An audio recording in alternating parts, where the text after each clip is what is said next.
Every Sunday, I have a dream. In my dream, I am in a big house. The house is beautiful and well lit, and there is a big garden outside.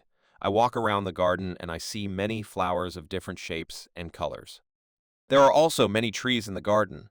There is a big oak tree and a small apple tree that catch my eyes. I also see birds in the trees.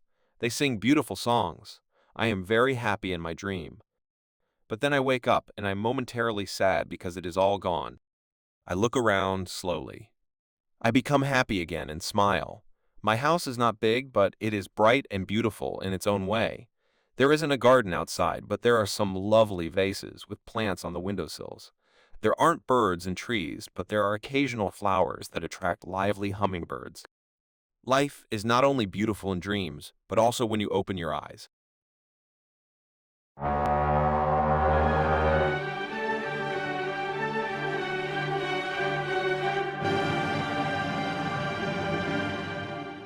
Thanks for watching.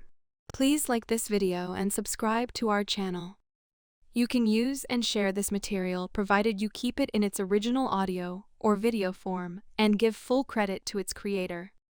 See you soon.